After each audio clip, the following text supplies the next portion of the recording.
My name is Jennifer Fernandez. I'm 24 years old, living in New York City.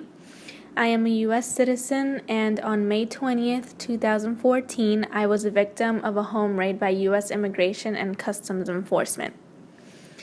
My dad is Nelson Fernandez. He's 44 years old.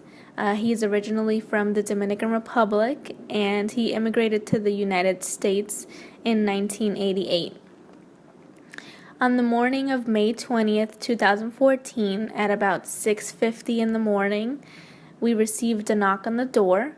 I didn't bother to get up because my dad was actually closer to the door, and I only had 10 more minutes to snooze before I headed off to work. So my father stood up, and I heard when he opened the door. At this point, I was still in my bedroom, and my door was closed, so I had no idea what was going on. When suddenly 2 cops walked into my room. Well, I don't know if they were cops, but they didn't have any uniform on. They just had bulletproof vests. At that moment, I freaked out, and they asked me who I was, how old I was, what my relationship to my father was, if anyone else was in the room with me. And then they went on to just search my closet. And once they were done questioning me and searching, then they stepped out of my room and closed the door.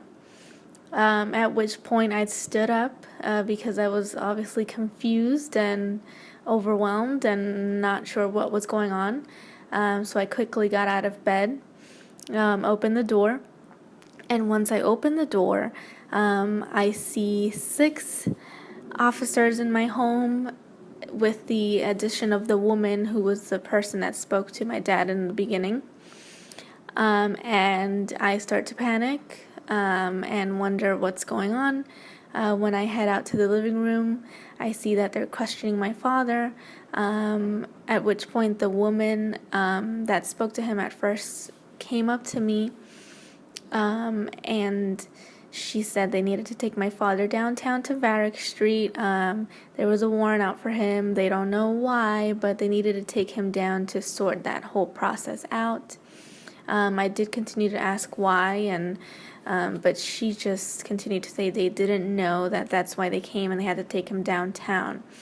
At that point, she directed me to go back to my room. I started to change in front of them as they asked me questions again of who he was and how long I had lived with him and that sort of thing. I wanted to call my mother, but they told me I couldn't call anyone until after they left. After that, my dad wanted to use the bathroom, so when he went, they did not let him use the bathroom alone. 2 cops were actually standing by the door. He had to use the bathroom with the door open. I spoke to the woman again and asked her, where he was going, if I could go with him or get any information. And she went on to say that they didn't know again. They had to take him downtown, but she would take my number down and call me as soon as they arrived to let me know where he was and what was going on. At that point, I went on and said goodbye to my father, and they left. Now, I never imagined it would be to then be transported to Hudson County to start a process of deportation, which I didn't find out till 2 days later. The woman never called me back, and I never got any information from anyone where my father was.